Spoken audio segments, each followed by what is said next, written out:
This is Niceguy Eddie, and you're listening to In My Humble Opinion on Rainbow Radio. Hope everybody had a great Thanksgiving. Mine was very interesting. I went down to my in-laws' place. I got a speeding ticket on the way down. My wife took ill and did not make it to Thanksgiving dinner, stayed at the hotel while I took the kids to my in-laws' place. And then on top of that, I left my vintage-style Detroit Tigers hat at my in-laws' sister's husband's house. So I'll get that sometime. I'll get that back sometime next year. So yes, it was a comedy of errors, but we had actually a very good time. Hope everybody else had a good time with family, and sympathies, of course, go out to anybody who had to spend time with family that are not overly accepting. I was fortunate; nobody spoke politics, so I didn't have to bust any heads. No, I'm just kidding. I didn't have to hold my tongue in an otherwise hostile crowd. Speaking of which, though, I have to say a couple of points that I've been noticing about myself on my Facebook page lately.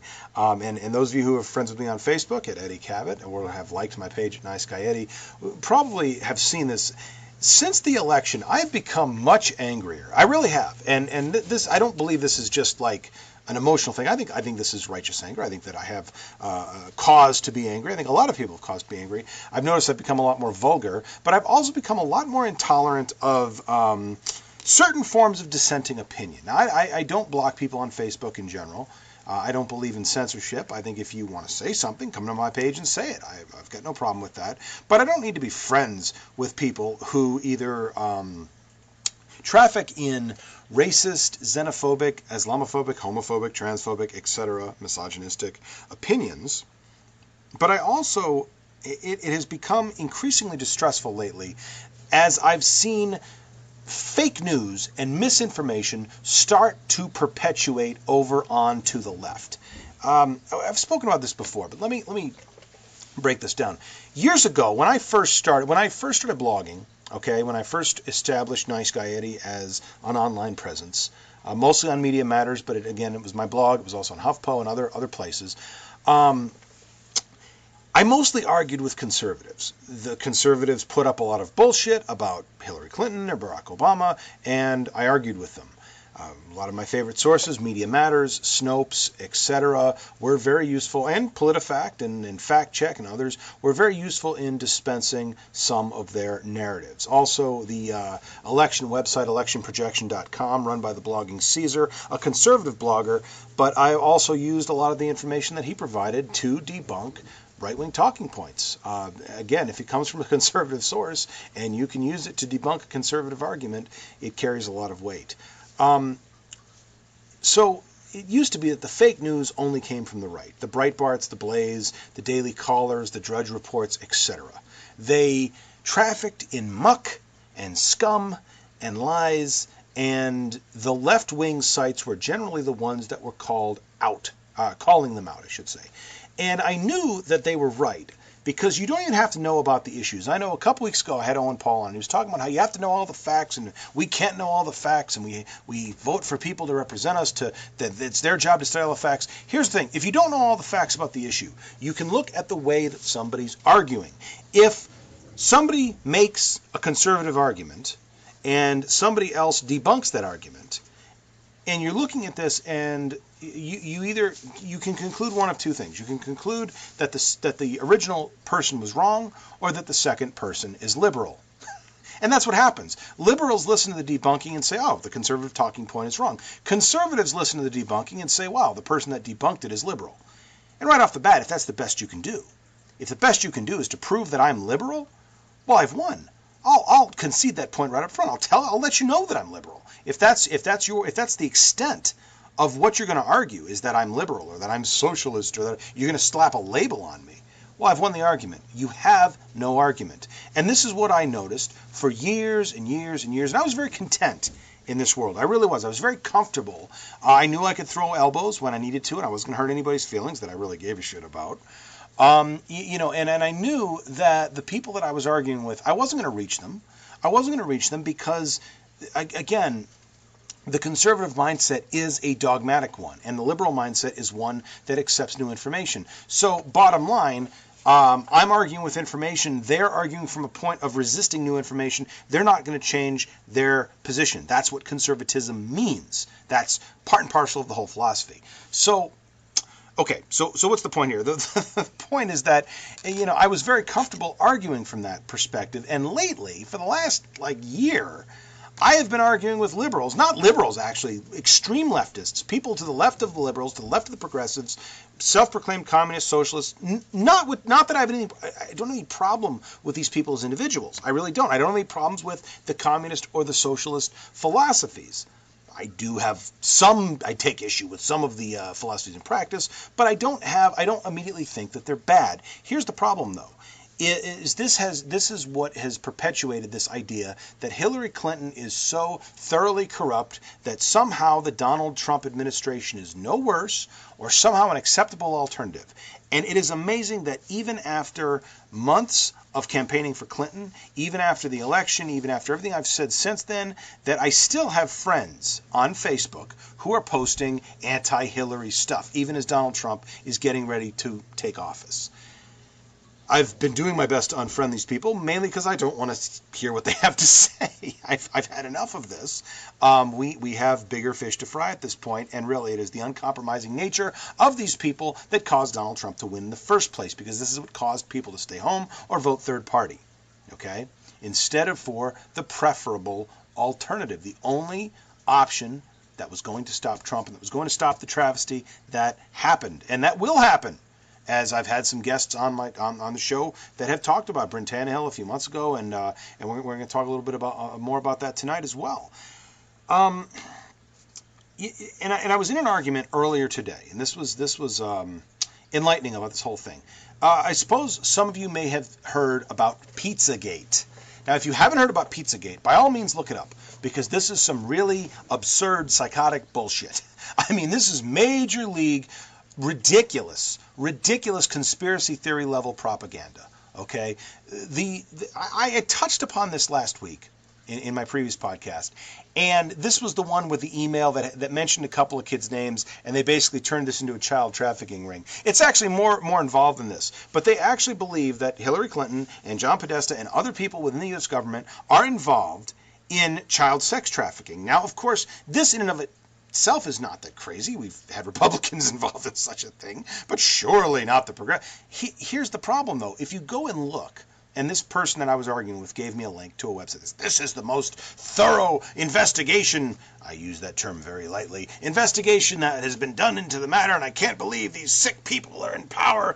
And if you look at this website, it looks like a schizophrenic's fever dream. I mean, there's circles around lines going this way and that way, and there's names highlighted. It's like, oh my God, what a fucking mess. I can't make heads or tails of this. But this person is convinced that this is evidence that Hillary Clinton, Secretary of State of the United States of America, is engaged in child sex trafficking, somehow being run through a local pizza joint in D.C. Yeah, this is fucking insane, folks. This isn't happening. And one of the things that I posted was that Snopes, okay, a very reliable, don't believe people who say Snopes is not reliable or Snopes is garbage. If you think Snopes is garbage, it's because they keep debunking the crap that you keep posting. The problem is not with Snopes, it's with the crap that you keep posting, okay? Is that to say that Snopes is always right? No, but honestly, if I had to choose between Snopes or the bullshit websites with links at the bottom to limitless pills and eat this one disgusting looking thing and you'll lose belly fat and this mom discovered an amazing trick that beats diabetes and doctors are furious, come on, those are garbage websites, these are blogs, and this election cycle has been filled with news that has been just made up whole cloth. Now, the Podesta emails, when those were leaked, this fed into this whole Pizzagate controversy, okay? People started grabbing emails, conspiracy theorists, mind you, started grabbing emails, started circling names, started making connections that don't exist, and by the way, the whole thing only works if you accept the hypothesis that you're talking in code, that somehow going out for pizza means child sex. I don't know about you, but I enjoy pizza, and I don't have sex with children. Just saying.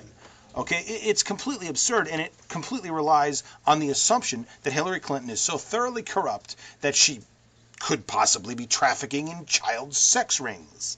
Okay, Now, the simple way to debunk this is to point out, look, the Republicans have been trying to destroy her since 1993. If they could do that, we wouldn't be talking about fucking email servers. If they could do that with a child sex ring. Okay. Now the other problem is this goes way beyond just Hillary Clinton. The owner of the pizza joint, I think it's called Comet Pizza or something, in the District of Columbia in Washington, D.C., has been attacked. His business has suffered, all because of this ridiculous internet conspiracy theory that has bounced around. Now here's the thing. How do I know it's a conspiracy theory? I don't know. But extraordinary claims require extraordinary evidence, and it's simply not there. And we have lost the ability to think. We've lost the ability to evaluate this. So, you know what, folks? When people try to tell you not to take PolitiFact or Snopes seriously, dismiss them. You don't need to listen to these people. You don't need them in your life. Defriend them. Get rid of them. Okay? They're morons. They don't know what they're talking about. Okay? That's not to say PolitiFact is always right or factcheck.org or Snopes is always right. By all means, read, follow up, think for yourselves. But just because the mainstream media has its problems, and it does, and it is conservatively biased, not liberally biased. Don't ever believe someone who talks to you about the liberal media. The media does not act as a liberal media would act. Okay? But just because the mainstream media has problems does not mean that you can simply accept whole cloth anything that the alternative media tells you. Did the Podesta emails happen? Probably. They haven't all been authenticated, but okay, let's concede that they did. Does that mean that the narrative that these people are constructing is accurate?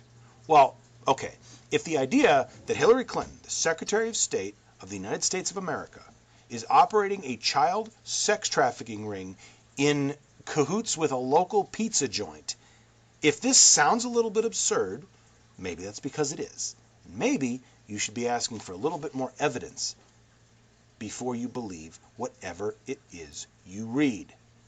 Anyway, I needed to say my piece on that. Those of you who were watching my Facebook page earlier today probably saw some of what was happening. So anyway, needed to put that out there. Joining us again is Terra Snover. Wanted to talk to us a little bit about the incoming administration and had some suggestions for some of the strategies and tactics that the opposition could be using in addition to simply the protesting. Also experienced some threats and personal attacks in the days following the election as well. So there's a lot of this going on, and we definitely want to give everyone a chance to have their say.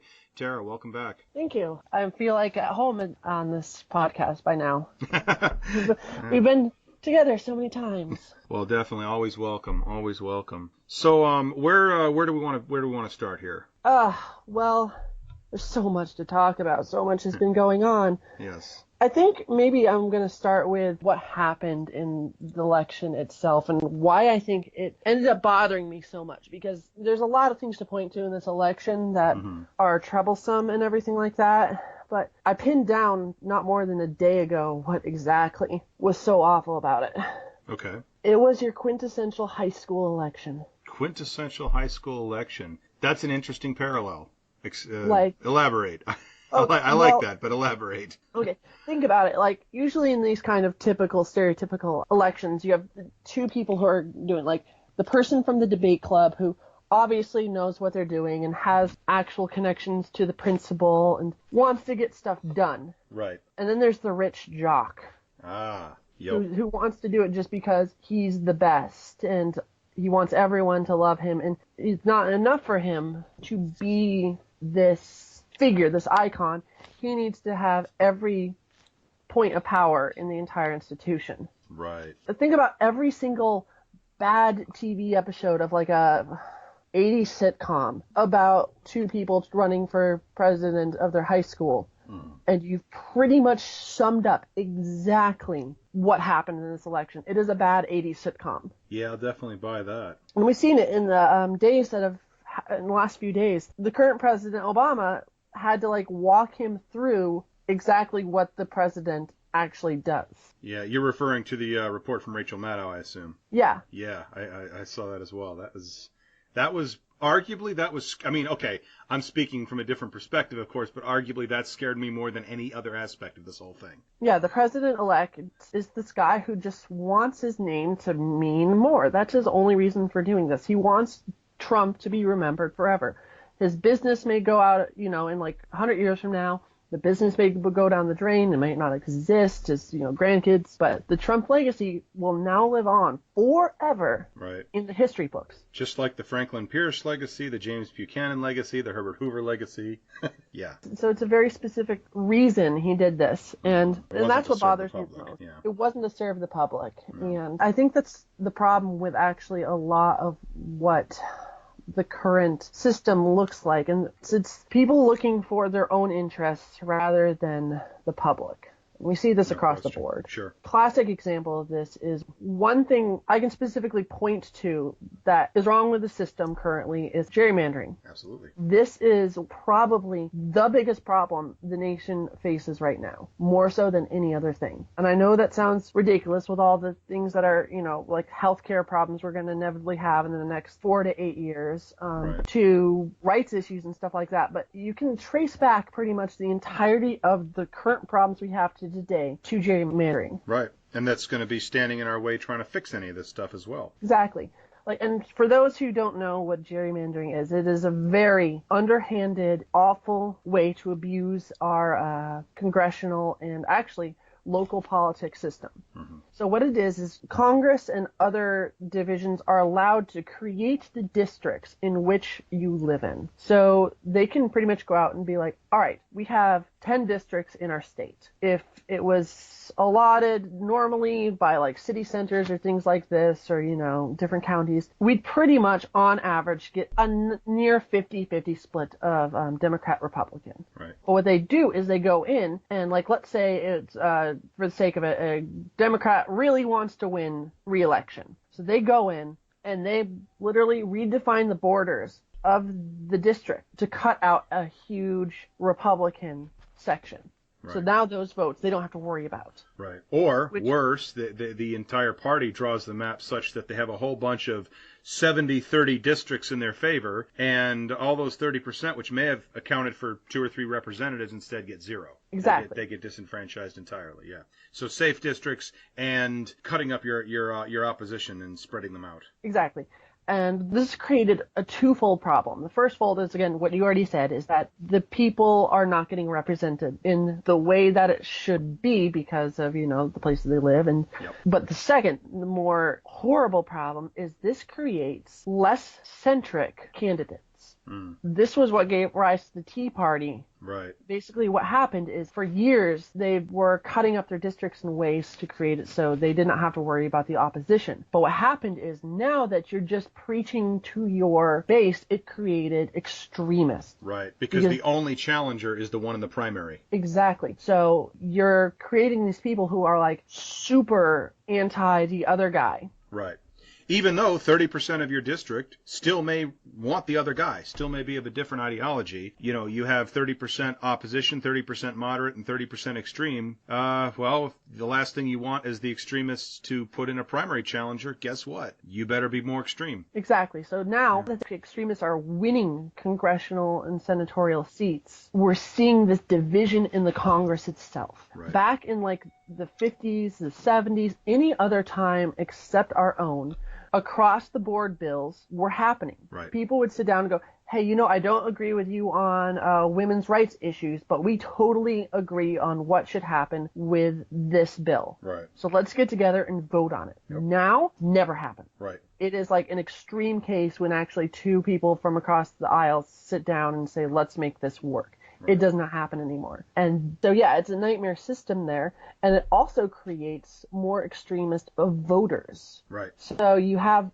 I think it's almost 40% of Republicans and about 50% of Democrats say they're absolutely terrified by the other party, which the stat I'm quoting is, I don't have the exact numbers in front of me, but that's a pretty close estimate of what's been said, which, again, in the 70s, or not 70s are a bad example because there's the war, in the 50s. Right. Well, I think you can pick any other time. It's never been like this. Yes, it's never been like this. There was never, you weren't going to say that your neighbor absolutely terrifies you because of the party they were in. That just didn't happen. You could have probably a heated discussion about the issues, but you're not actually physically scared of them. And as you mentioned, too, you're going to find more common ground because the ideologies were less dogmatically defined and less interconnected issue to issue to issue. They were more overriding ideologies, not so much here, we will vote a certain way on this, and if they like it, we must oppose it. And that's the mentality we saw under Obama. Obama, look at Obamacare. This was based on largely Republican ideas, but as soon as he proposed it, suddenly they have to hate it. And it becomes more about party than it does even about ideology or even about whose idea it was. It was more about defeating them than helping America. And I think that has absolutely continued. Yes. And this is why especially the millennial groups, but a lot of other groups just despise the political system now. Right. Which has allowed pretty much the president-elect to win. Right. This is our own damned fault. We've let this happen over the past 20 years. Mm-hmm. This is us. This is all on us. We can blame the other guy as much as we want, but we are all responsible.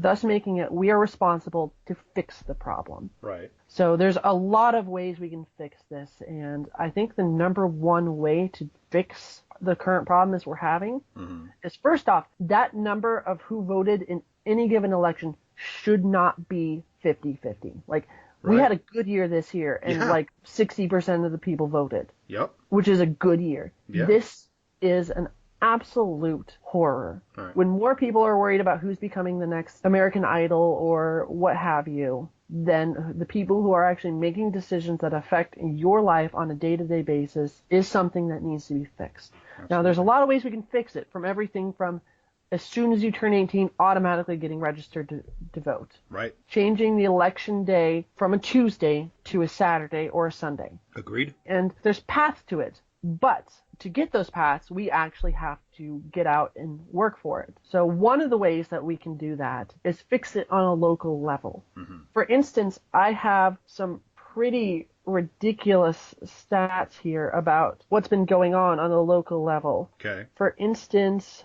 in many cases, unopposed seats happen yearly. Right. For every election. Numerous, yes. So in 21 of the 80 seats up for election in 2016, there was no one running against them. That is 26%. Crazy. Where you had one choice. Right. Now, this is a fix, and that's just congressional. You're talking city council or your local school board. Sometimes they even have trouble filling those seats altogether. Right, and that gives a disproportionate voice to the one extremist that does get in there, because he doesn't even have any moderate people in his party to bring him in. So if you're a group of an LGBT community, Muslim American community, African American, the Green Party, it does not matter. If you go out and put your hat in the ring for these local races, you're going to find yourself, you have a pretty good chance of winning and actually making a difference. Yeah. And it may be just affecting the school board and what gets taught and allocation of money. But look at the evangelical groups. Yes. They're a huge party today because they have joined the school board system. Absolutely. And that's one of the biggest reasons. I mean, again, I will never poo-poo the loss of people's rights at the federal level, of course. But the far more insidious system at play here is the one where they're taking over the school boards. This is the one that continues generation after generation to think climate change is a hoax or evolution isn't real. This doubting of science, this rewriting of history. You look at what happened with the Texas school book controversy a couple of years ago. This is where they're holding on to the future minds of America. And that, to me, that's almost, I mean, again, to take nothing away from people who have actually, as yourself, who have actually been attacked and who stand to lose fundamental rights and protections. I'm almost more afraid in a hypothetical, in a long-term sense, of the fact that, yeah, they dominate how our children learn, what our children learn, how our children are taught to think. Yeah. So I have a whole list of actually things that I believe about what I think people can and should do past these, because these protests are going to die down. It's inevitable. They are going to die down. But things you can do to pass that and actually make a difference in your community and on a federal level. Right. So first off is you cannot get too riled up. A lot of these protests have been fine and calm and civil, but as soon as you start breaking cars or getting in fights with the opposition, you have crossed a line and no one will any longer take you seriously because the story becomes against the other. Look at how stupid this other group is. Yep, and the media wants to tell that story. The media, historically, you can look at the black riots after police shootings, etc. Same thing. The media wants to show you that anybody protesting is really just a bunch of just an unruly mob. They do not want to tell your story, so you have to make sure you tell it. Yes. So again, remain calm and civil, but be active. And you can be active in person, on social media, in your community. You can be that person in the front of the grocery store asking people to sign your petition to do X thing. You're going to annoy some people, but you're doing something. Yep. Okay? Also, where you can, boycott if you can afford to do so. Mm-hmm. I personally have boycotted several products because of the CEO's treatment of their employees, the CEO's ideas, who they donate to, things like that. Right. A lot of these, I think, for instance, like from what I remember, the CEO of the company Jelly Belly has some horrendous views on LGBT and specifically on transgender people. Wow. So and that's one you don't hear about. You hear about Walmart. You hear about big names. You don't hear about stuff like that. Yeah. Chick-fil-A. But you don't hear about I've never heard of Jelly Belly as being one. So check it out. We're not necessarily condemning them yet. But investigate, folks. But yes, no, absolutely. Investigate. And actually that leads us to another thing. Look at what you're posting and look at what you actually believe. Because a statistic came out in the recent months about what percentage of news was fake. Oh, God. In this last election. Yeah. For the Republican side, it was about 40% of the news stories to come out in this presidential election were shown to be either partially wrong up to straight up fake. Yeah. I'm surprised it was that low, actually. But yeah. And 20% of the Democratic stories were fake. And I just got to say this right now. All the Democratic people going, well, at least ours is only half of the Republican. That is still a travesty, and we should not be patting ourselves on the back for something that messed up. No, because it used to be exclusively a right-wing issue, and now the left has joined in this peddling of misinformation for the purpose of propagandizing. Guys, we don't need to do that. We have better arguments. We have better policies. Don't engage in false information. And this is well, I don't even want to make it a partisan point, because it has really become just a disease that needs to be stamped out. Absolutely. Yeah, like for crying out loud, the Breitbart guy, which stories are now going to be a part of our upcoming presidential team. Right. So then after researching these things and stuff, also call people out on news information that is incorrect in a polite and respectful way. Mm-hmm. All you really have to do if you find out something isn't true, I'll give you a good idea, bad idea. So a good idea. Post to the Snoops article or wherever you found out that it's fake article and say, actually, this information is incorrect. Here it is. Here's my research.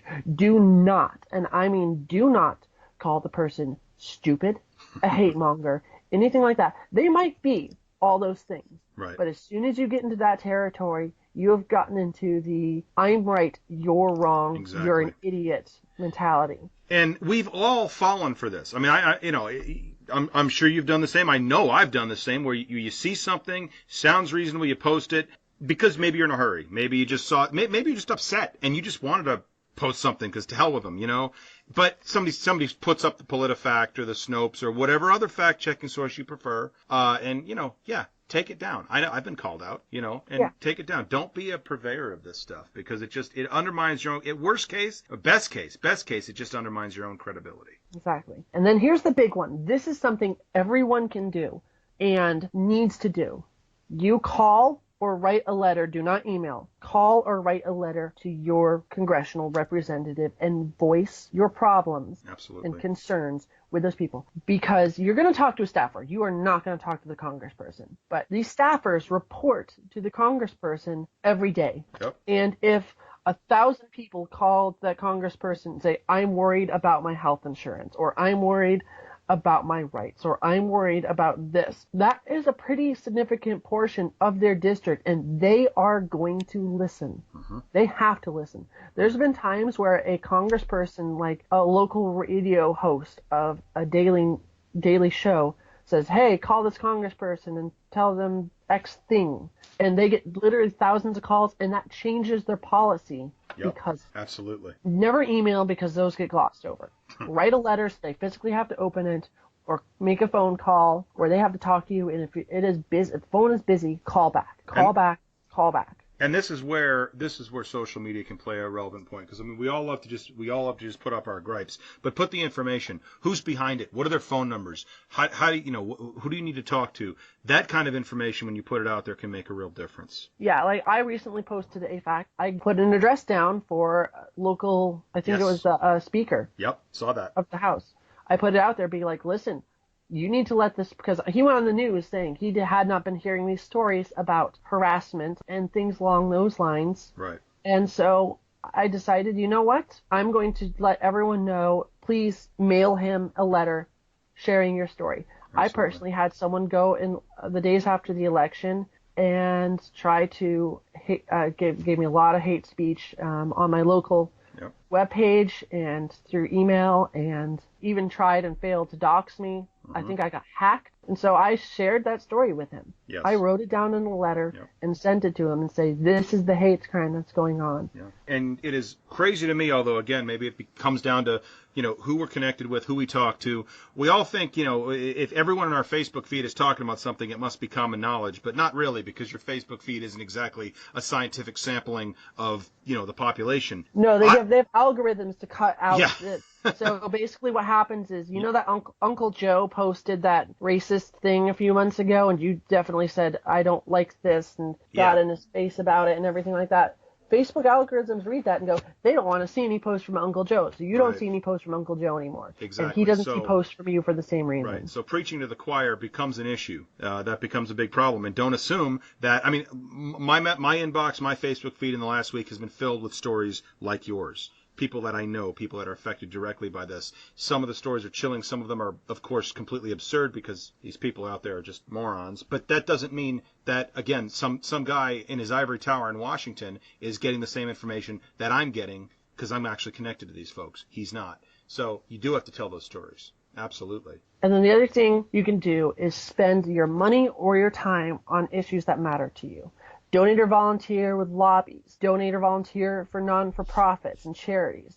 Donate and volunteer to activist organizations. Your wallet and your time speak more than your voice. Yes. So if you really have an issue and you want your rights as whatever, like LGBT, anything like that, find an organization that fights for what you believe in and give them some cash. Even $5 makes a big difference. These people are operating completely with, most of the time, no funding from anyone but local people like you. Right. So every dollar gives a couple minutes of time to fight for the cause that you want. And for those people out there who are thinking about certain organizations which may have done certain things you didn't like in the past, understand, yes, you should check out the charities before you donate, but still remember, doing something in this regard, even with an imperfect organization, is better than doing nothing. These folks do make a difference and definitely need all the help they can get. And then here's the big one. This is the one that's going to be the biggest challenge, but even past the local. If you have problems,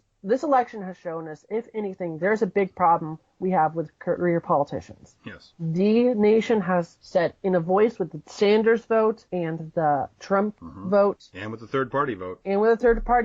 That we are tired of the current way the administration is run. I know personally I have a problem that about 50% of the people who are in Congress has stated their profession as law. Yep. And like another 25 on average, varies from year to year, say they're business people. Right. We're the scientists, we're the doctors, we're the engineers. Exactly.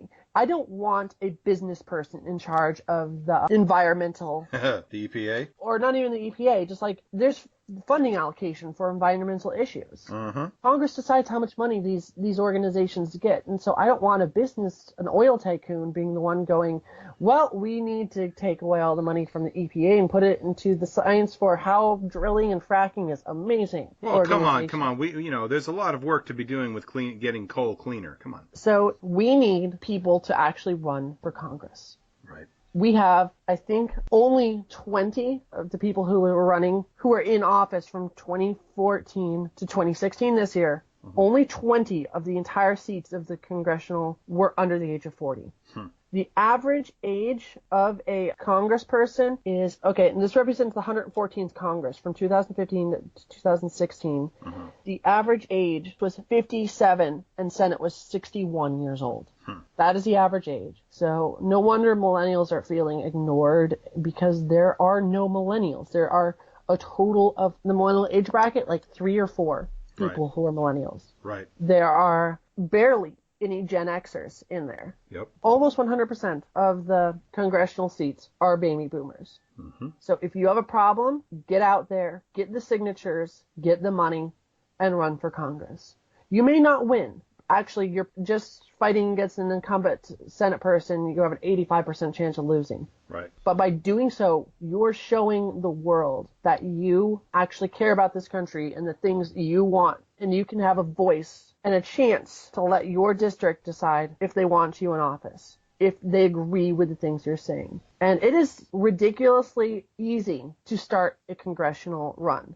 I know the state of California, all you need is around a few $1,000s. And a few $1,000s may seem daunting, especially to those of us who, are working class and are broke, but it is surprising how quickly you can raise like $2,000 to $5,000. Absolutely. Just by asking your friends and family and other people who support you to give you $5, $10, $20, $100. Absolutely. So again, you're going to be fighting against someone who has their party nomination behind them and funnel tens of thousands, if hundreds, not millions of dollars into advertising. So it's a work. It's an uphill battle. But again, congressional districts being what they are, you can go door to door. You can shake hands. You can meet people. You can find those folks that are choosing to sit out and not get involved in the system because of that frustration. Because the very frustration you're feeling when Terra suggests running for office, that very frustration, that very idea that can't possibly be a thing, is exactly what keeps people disengaged. It's what keeps voters home. The idea that you can't make a difference.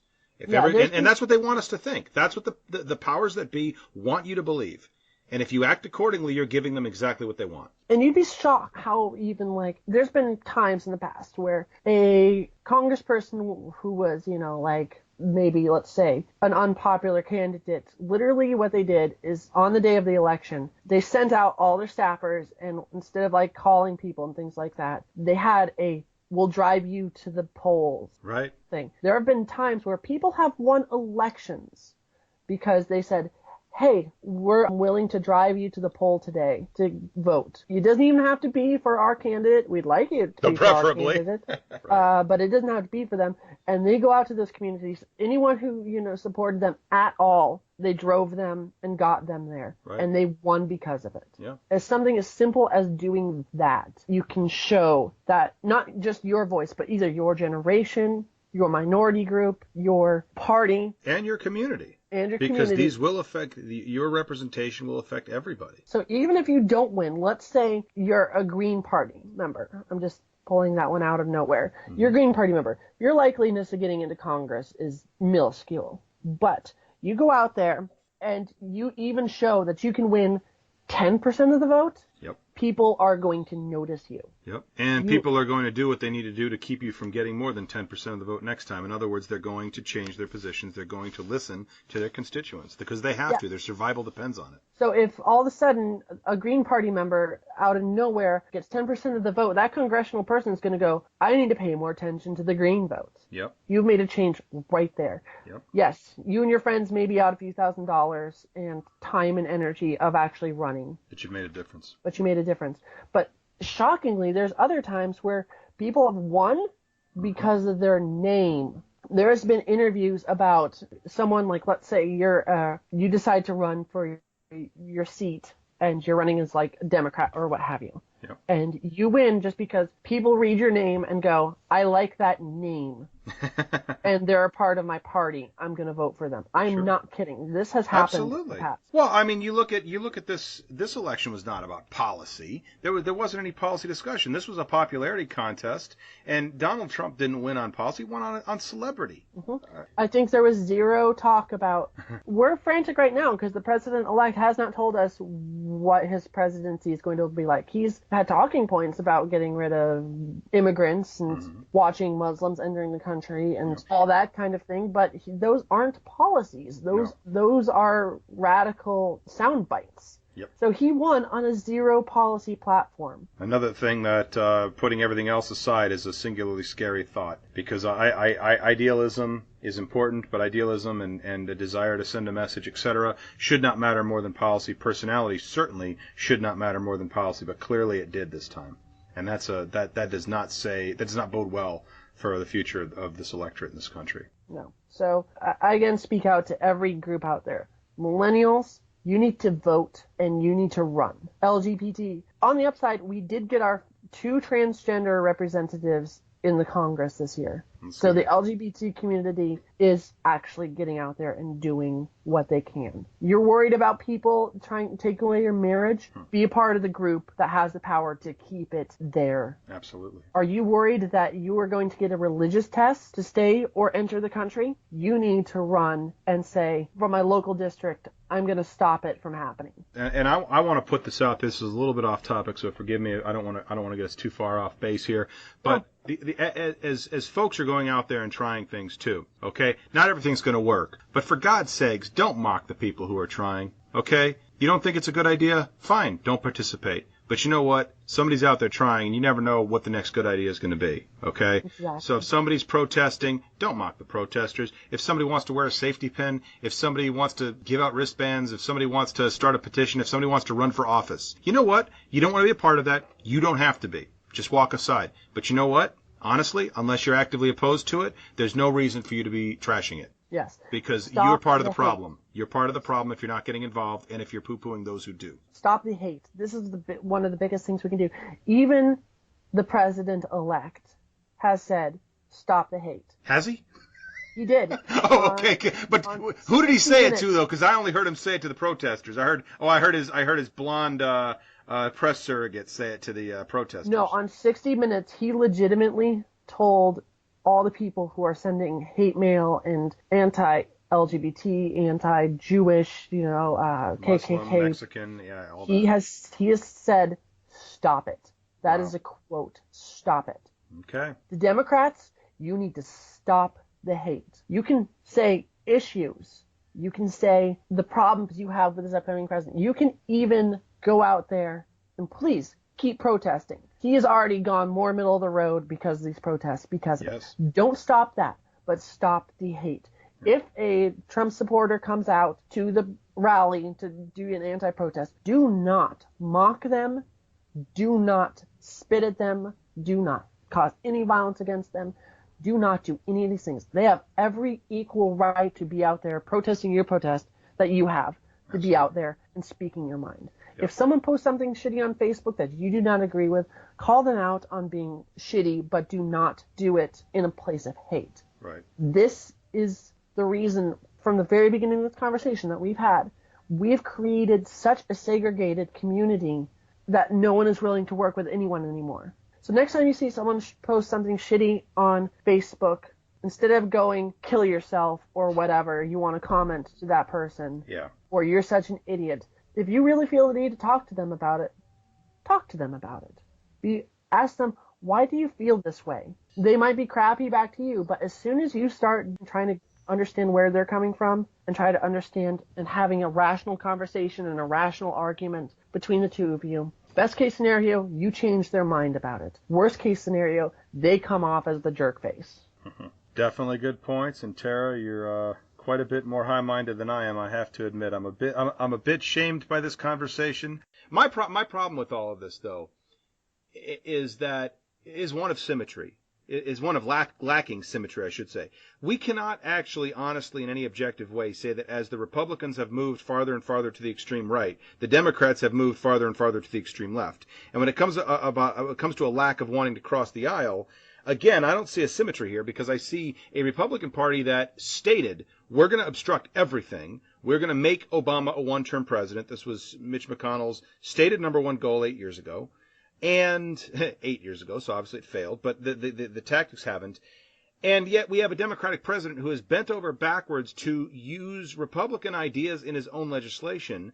We have a Republican Party, or a Democratic Party, I don't even see them, I don't see them lining up to oppose Trump. And if they were to, I would submit that they are opposing demonstrably shittier ideas. And again, I'm biased. That's a judgment, of course. But I don't see this as morally symmetric. And maybe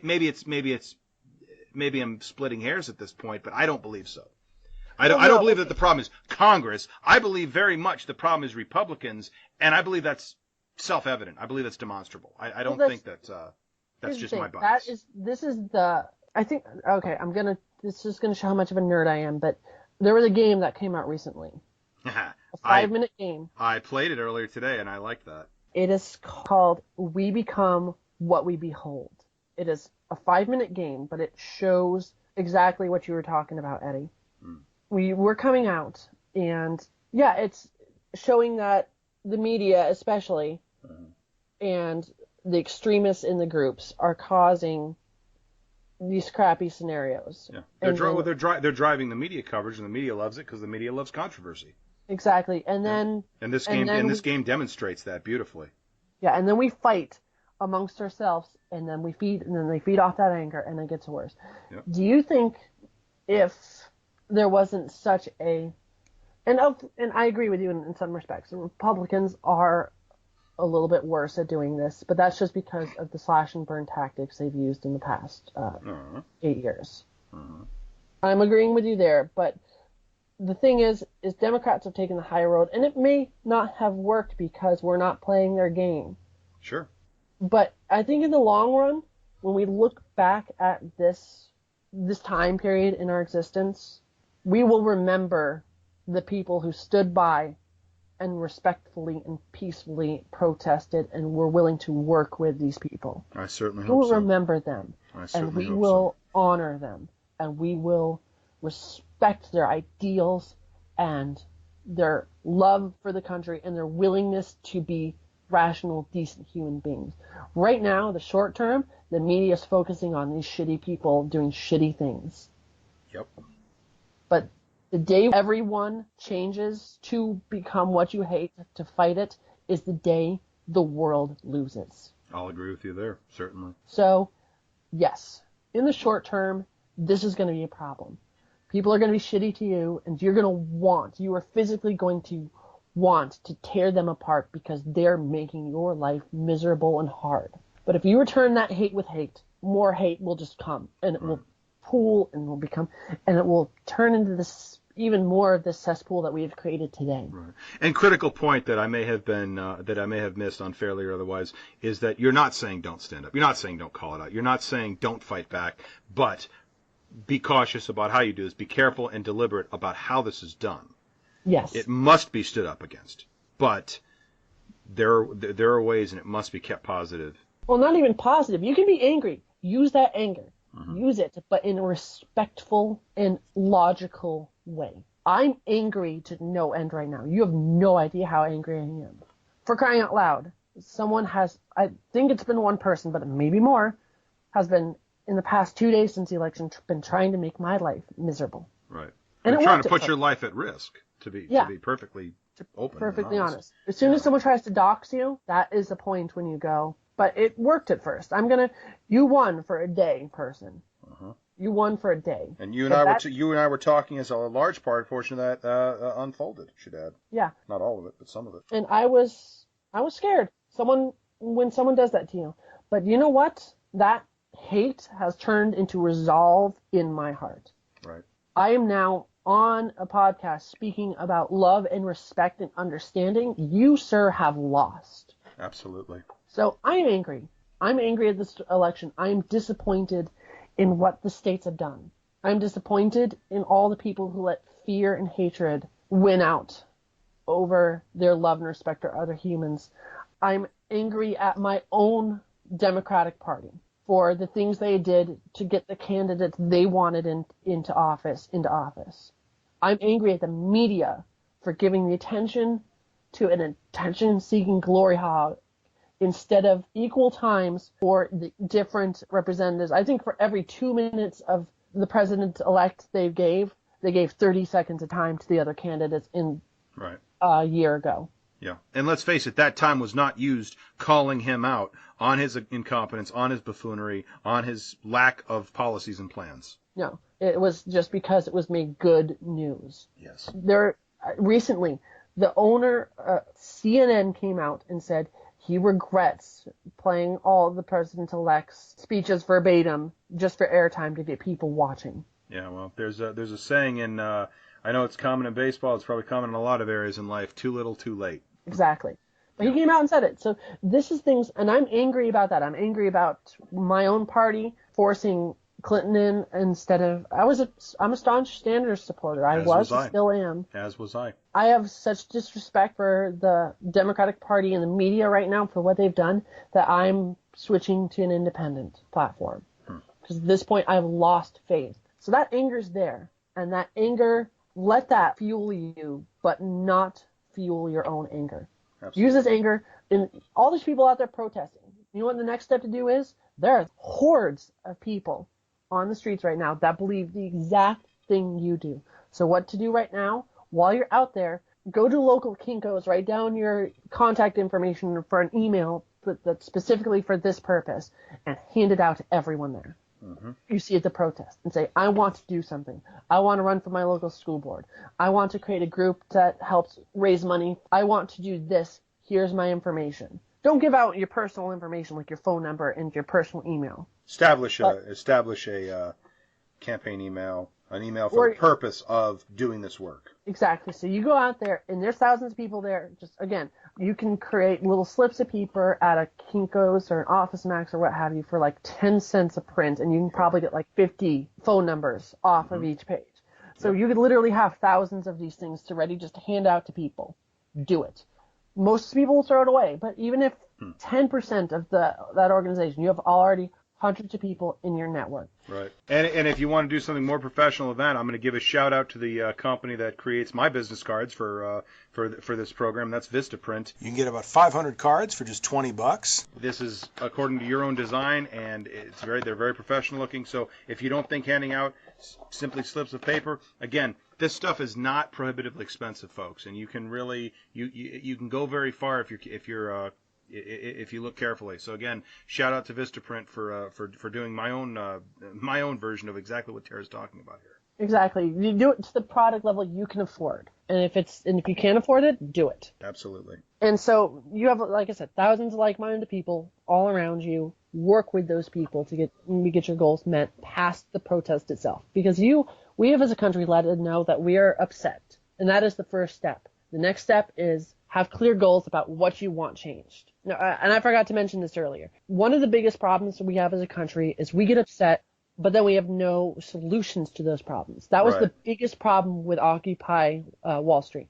Yep. All these people, they were non-centric organization of, especially millennials, saying, we're sick of this stuff. But then as soon as you started getting news attention and going out to these organizations, news outlets were asking, what do you want? How do you want to change it? And the whole movement disintegrated because they did not have a message. Right. So that's the other thing we need to do.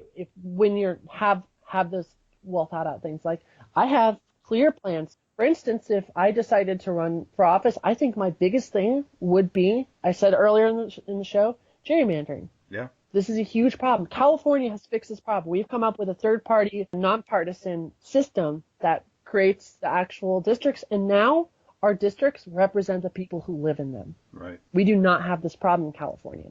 We have not had it since the day we've created it. And when you look at how many district maps have been thrown out by courts because of violations of Voting Rights Act, et cetera, and other aspects, you know what? It really is a problem we don't talk about enough.